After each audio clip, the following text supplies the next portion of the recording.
Megan had always believed that treating people with kindness was the only way to live, and that principle had been drilled into her from the very start of her life. It was not that she sought out trouble or wished to cause any disturbances. Rather, she believed that simply showing up, doing her job well, and extending genuine courtesy to every customer was enough. For Megan, the simple creed of working hard, respecting others, and keeping her head down in times of trouble was both a guiding light and a personal mandate. Yet, as she was about to learn, in a way that would forever change her life, sometimes doing the right thing carried unforeseen consequences. For almost 3 years, Lancaster Grill had been more than just a workplace for Megan. It had been her second home.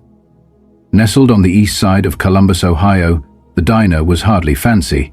Tucked between a gas station and a laundromat, the modest establishment was the kind of place where truckers would stop for a strong cup of coffee, families would gather for a hearty Sunday breakfast, and the waitstaff knew each customer's order before they even learned their name. It was a job that many took for granted, with long hours, meager pay, and management that rarely seemed to care.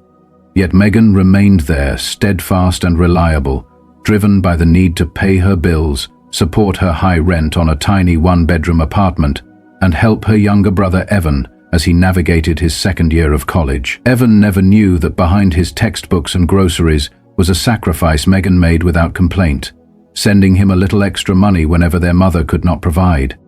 This dedication was the reason Megan often accepted double shifts and endured the daily indignities of the job, even when it meant dealing with customers who barely glanced her way or co-workers who treated kindness as a weakness. Megan had witnessed many unpleasant things during her time at Lancaster Grill. There was Beth, a senior waitress, who treated some customers as if they were invisible, while laughing and flirting with others without a care. Then there was Jason, a newer server who deliberately avoided certain tables altogether, as if the look or uniform of a customer determined the quality of service they would receive. In this small diner, the entire atmosphere shifted depending on who walked in. A well-dressed businessman would be greeted with warm smiles and engaging conversation, whereas a working-class customer sporting a paint-stained uniform was met with rushed service and curt dismissals. Worse still, some of the staff seemed to believe that if a customer appeared unlikely to tip well, they were not worth any effort at all. Megan detested these practices, but she had learned long ago that speaking out against them was not an option. A few months earlier, after noticing a table that had been left waiting too long, Megan had made a simple, offhand comment to point out the delay. Instead of receiving understanding, Beth had fixed her with a cold stare and said, "You don't get paid extra for being a saint, Megan." That remark was a clear message: either go along with the system or keep quiet. Megan had chosen to remain silent until one fateful evening changed everything. It was a slow Wednesday night at Lancaster Grill, a night that Megan, despite the ordinary pace, would never forget.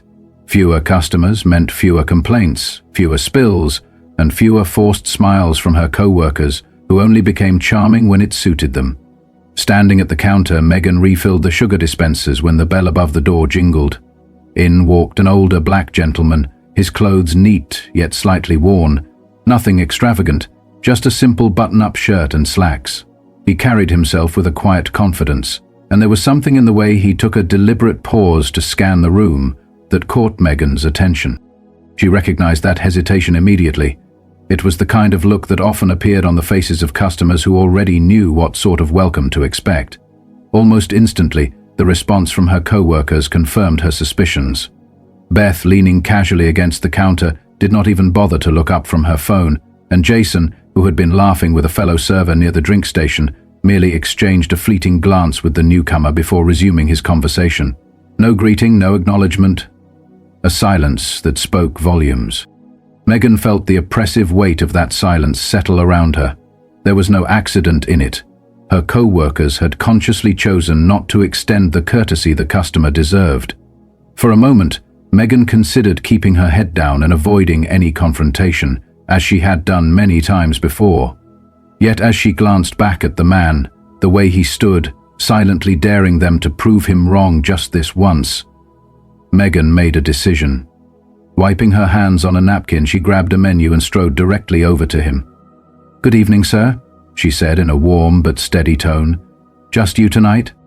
The man met her gaze, and in that moment something softened in his expression. "Yes, ma'am," he replied evenly. Megan smiled and gestured toward an open booth by the window. "Follow me. Is that booth acceptable to you?" "Perfectly fine," he said, settling into the seat with a quiet assurance. Megan handed him a menu and, reaching behind her ear, produced a pen. "May I start you off with something to drink?" she inquired. "Coffee," he responded. "Black." Without hesitation, Megan moved quickly, retrieving a fresh pot of coffee and pouring a cup herself. Even as she sensed Beth's eyes boring into her back and Jason's gaze lingering, she refused to look over her shoulder. Instead, she focused solely on serving the gentleman. Once the coffee was set down in front of him, the man glanced around the restaurant and then back at her. "You're the only one working tonight," he said in a low voice, one that only she could hear. Megan understood his implication immediately. She shifted her gaze toward the others, where Beth was now whispering something to Jason, both of them struggling to hide their smirks. "Feels like it sometimes," she murmured, prompting a small chuckle from him as he flipped open the menu to scan the options. "What's good here?"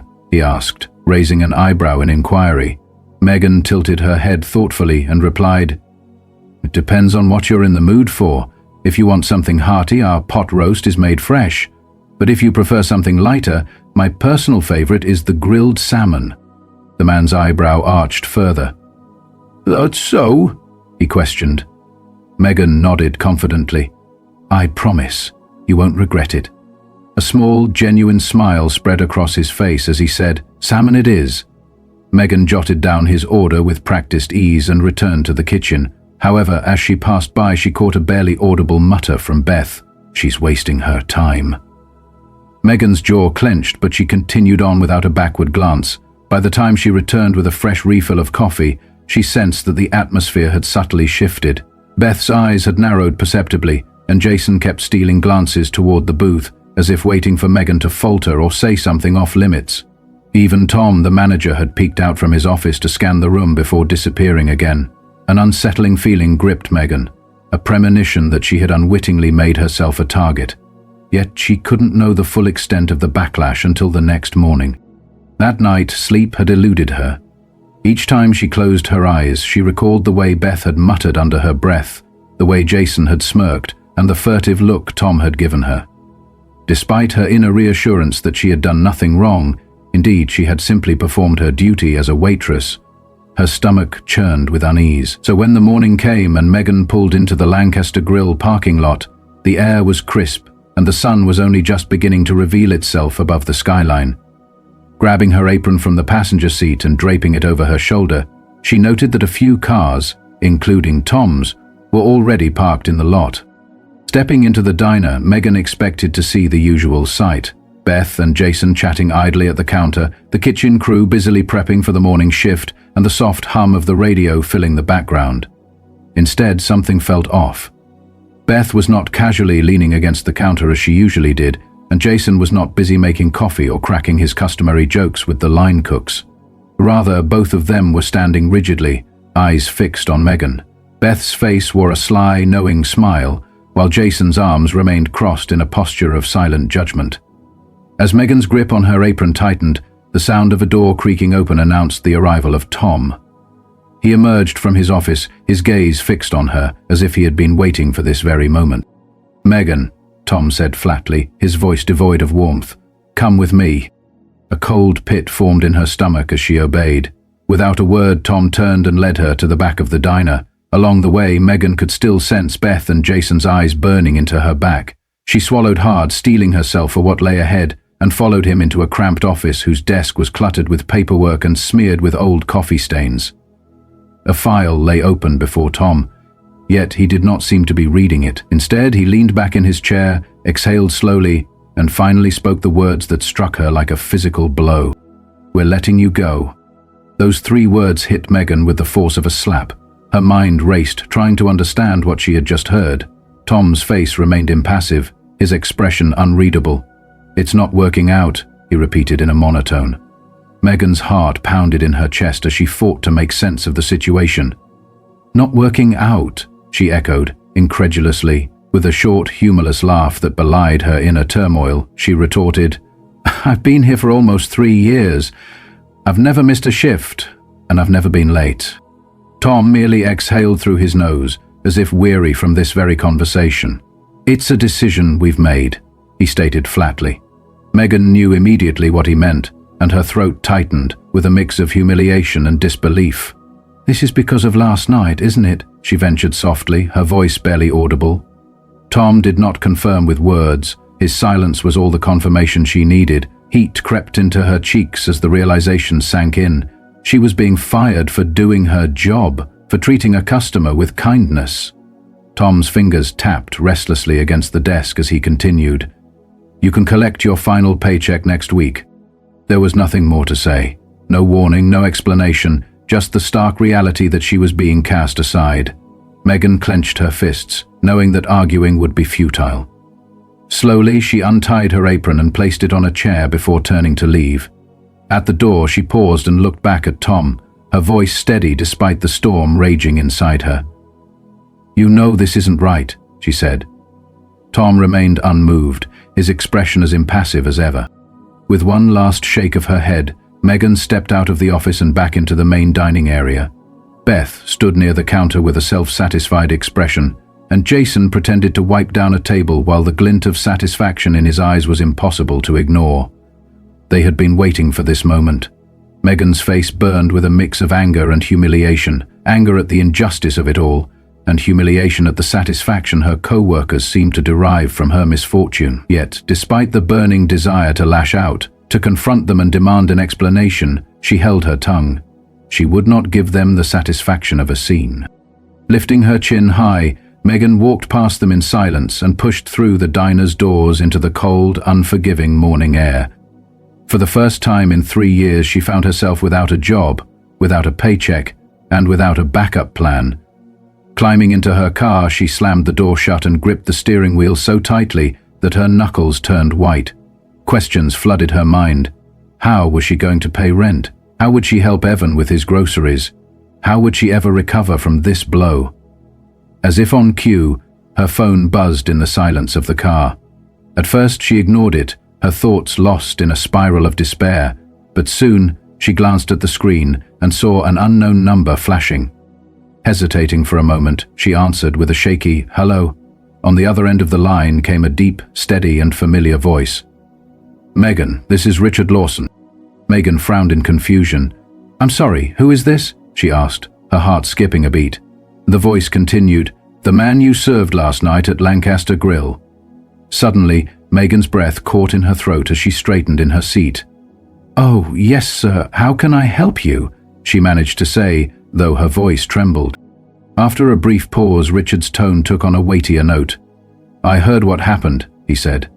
Megan's stomach churned as the implication of his words settled in.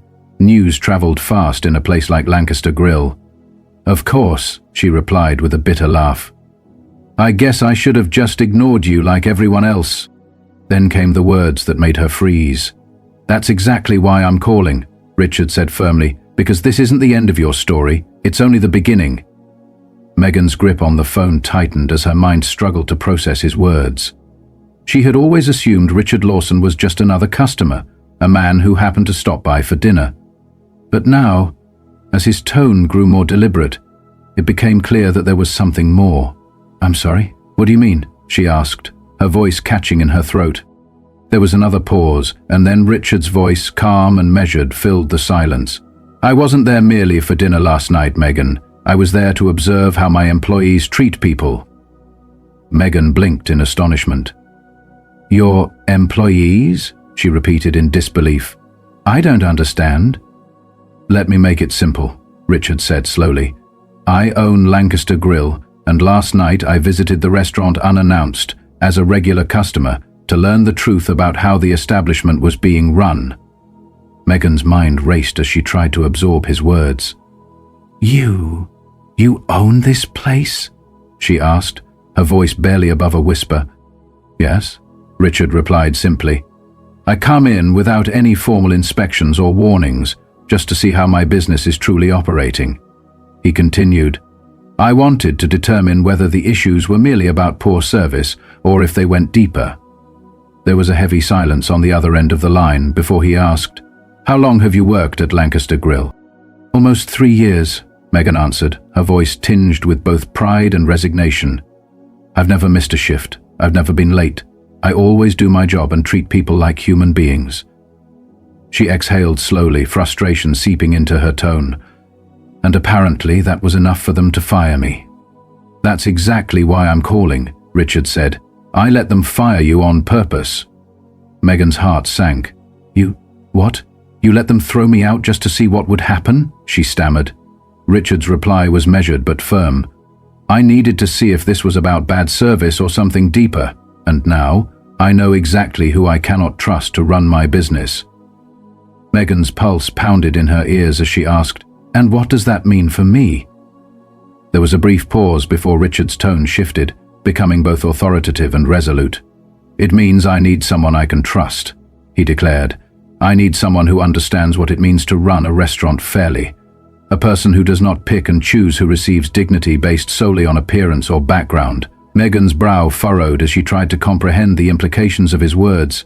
"I still don't see what this has to do with me," she replied. Richard's next words were unequivocal and stopped her cold. "I want you to come back, Megan, this time as the new manager." For a long moment, Megan sat in stunned silence, her mind reeling from the shock of it all. What? You're saying you fired my manager?" she finally managed to ask. "Yes, exactly what you heard," Richard confirmed. "I terminated your manager, Tom, this very morning." The shock was nearly too much to bear. Beth and Jason, who had always seemed to relish in her misfortune, would now have to face consequences they never imagined. Richard continued, "I understand this is sudden, but I have no interest in having anyone else run my business. You know what matters in a workplace, how people are treated, the integrity of service. That is exactly what Lancaster Grill needs." Megan swallowed hard, her mind reeling as she processed the transformation. Less than 24 hours ago she had been dismissed without warning. Now she was being offered the position of the very person who had been responsible for her firing. She took a deep breath and asked hesitantly, "What do you say?" Richard's tone brooked no argument. "Yes, you can do this," he said firmly, "and you should." Megan stared out the windshield, her thoughts spinning as she tried to reconcile the dramatic turn of events. The echoes of Beth's mocking voice, Jason's smug silence, and Tom's dismissive tone still haunted her. They had counted her out, convinced they had rid themselves of her for good. But now, here was a chance to be the change that they had never anticipated. A chance to prove that integrity and hard work could indeed alter the course of a business. With a determined lift of her chin and a final resolute grip on the phone, Megan replied, "I'll do it." Richard exhaled a satisfied breath. "Good. Come in tomorrow morning. You start at 8. Megan nodded, even though he could not see her, and hung up the phone. For a few long, silent moments, she sat there, gripping the steering wheel as the enormity of what had just occurred sank in. Less than a day ago, she had walked out of Lancaster Grill with nothing. Today, she would return as the boss, and she had no intention of playing nice any longer. Megan stepped out of her car and stood in the chill of the early morning, clutching the strap of her bag tightly. The air was sharp, slicing through her clothes as if to remind her that nothing in life came easily. She had spent the entire night wrestling with her thoughts, the memory of being dismissed still fresh and painful. But now, the thought of returning to Lancaster Grill filled her with a renewed sense of purpose, a determination to claim the power and respect that had been so long denied to her. Yesterday, she had left the building with no job, no explanation, and no respect. Today, she was about to return with something that Beth, Jason, and even Tom could never have imagined: real authority. Taking a deep, steadying breath, Megan pushed open the heavy door of Lancaster Grill. Immediately, the familiar aroma of fresh coffee and sizzling bacon greeted her, a comforting reminder of what this place once meant to her. Inside, customers were scattered throughout the booths, the clinking of forks against plates blending with the soft hum of conversation and the distant melody of the radio. For a few moments, no one noticed her return. Then, as if on cue, Beth turned from behind the counter and froze at the sight of Megan. Jason, who had been laughing with a busboy, caught sight of her as well, the sound of his laughter cutting off mid-sentence. In that instant, a flicker of confusion and unease passed across his face, as if he had suddenly realized that something was terribly amiss. Megan allowed the moment to stretch just a little longer, savoring the discomfort that now rippled through the room. With deliberate calm, she walked toward the counter, setting her bag down with an air of quiet authority. Beth was the first to recover from her shock, scoffing as she crossed her arms. "What the hell are you doing here?" she demanded. Megan simply tilted her head and replied evenly, "You'll find out soon enough." Beth's smirk faltered, and before she could say anything further, a door at the back of the restaurant creaked open. Tom emerged from his office, visibly irritated as he flipped through a stack of papers. "Beth, I need you to—" he began, but then froze as his eyes landed on Megan. His entire posture went rigid, and he glanced at Beth and then at Jason, as if desperately trying to piece together what was happening. "Megan," Tom said slowly, his tone measured yet heavy with unspoken meaning, "you don't work here anymore." Megan offered a small, ironic smile devoid of any warmth. "Actually, I do," she declared. At that moment, another voice cut in from behind her, firm and authoritative. "I believe I can clarify that." Every head in the room turned as Richard Lawson stepped forward, calm and collected in a tailored coat, with his hands casually tucked into his pockets. He took his time scanning the space before fixing his gaze on Tom, then on Beth, whose face drained of color, and finally on Jason, who looked as though he wished he could vanish from the room. Tom opened his mouth, then closed it abruptly. Richard stepped closer, stopping beside Megan, and turned to address the entire staff. "As of this morning," he began in a voice that carried both authority and resolve, "Lancaster Grill has undergone a management change. Effective immediately, Tom, your position is terminated." Beth gasped, and Jason's expression faltered as if he had been punched. Tom's face flushed an ugly shade of red, and before he could protest, Richard interjected sharply, "I've already heard enough from you." Tom's mouth snapped shut in defeat. Then Richard's gaze shifted back to the rest of the staff. "Some of you may be wondering what is happening," he said, allowing his words to settle in the thick silence of the room. "Let me put it simply. Last night I visited this restaurant as a regular customer, and what I witnessed was utterly unacceptable. Not one person dared to speak up. Not one person acted with the integrity that this establishment should represent." Richard gestured toward Megan. "This woman," he said, "was the only employee who treated me with respect. She was the only one who did her job the way it should be done." His expression hardened as he continued. "As for the rest of you, some of you ignored me completely, and some of you made it abundantly clear that you had no interest in serving every customer fairly. That ends today." A heavy silence fell over the room. Richard then turned back to Megan. "Megan, you are now the new manager of Lancaster Grill." At those words, Beth's mouth dropped open in disbelief. Jason's jaw clenched, and even the busboy near the kitchen seemed on the verge of applause. Megan allowed herself a small smile as she faced Beth and Jason, who were still reeling from the sudden turn of events. Leaning casually against the counter, she said lightly, "Well, this is awkward." Beth's expression twisted with anger as she turned to Richard, her voice sharp and accusatory. "You can't be serious." Richard's tone was unwavering. "Oh, I am very serious," he replied. "If you do not like it, you are free to leave." Beth's retort was cut short as she realized that leaving would mean forfeiting her paycheck, a luxury she could not afford. Jason, on the other hand, hesitated, his mouth opening and closing as if calculating his next move. "This is—" he began, only to be interrupted once more by Richard's steely voice. "You are welcome to quit as well." Jason froze, his eyes darting around the room as if seeking an escape. Beth glared daggers at Megan, but Megan simply smiled in response, as if to say that change was inevitable. "Looks like we all have a lot of adjusting to do," Megan said in a light yet firm tone. "So, let's get to work."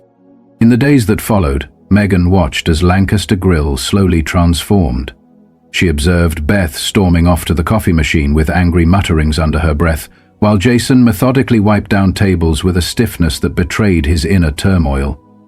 Even the busboy, Noah, a college student working nights to pay for school, approached her one evening as she was tidying up behind the counter. "You really got rid of Tom for that?" Noah asked cautiously, his voice low. "I mean, we all knew it happened, but I didn't think anyone would actually care." Megan set the rag down and looked him straight in the eye. "I care," she said, firmly. Noah hesitated, then nodded, as if reassured by her conviction. Gradually, the energy at Lancaster Grill began to shift. The unwritten rules of who deserved good service and who did not were finally being challenged. Customers who had once been ignored now found themselves greeted warmly and treated with genuine respect. Regular patrons who had long maintained a reserved silence started opening up, sharing their days and leaving generous tips.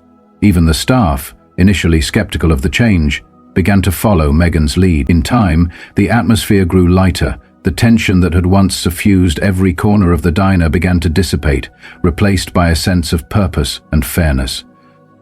One afternoon, as Megan balanced invoices behind the counter, she heard Richard's familiar voice.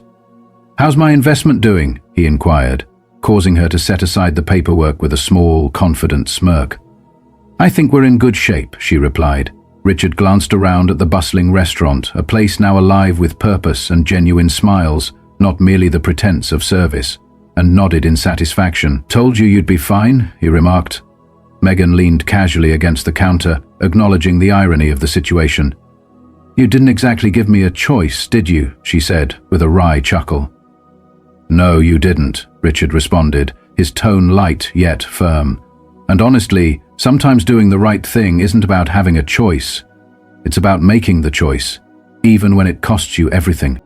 For the longest time, Megan had viewed her job at Lancaster Grill as nothing more than a means to pay the bills. A job with long hours and little reward beyond a meager paycheck. But now, as she stood in the heart of a restaurant that was slowly transforming under her guidance, she realized that it was something much more. It was a platform for change, a place where the principles of fairness and respect could triumph over prejudice and indifference. In that moment, she understood that doing what was right sometimes meant sacrificing comfort, but it also opened the door to opportunities far greater than she had ever imagined.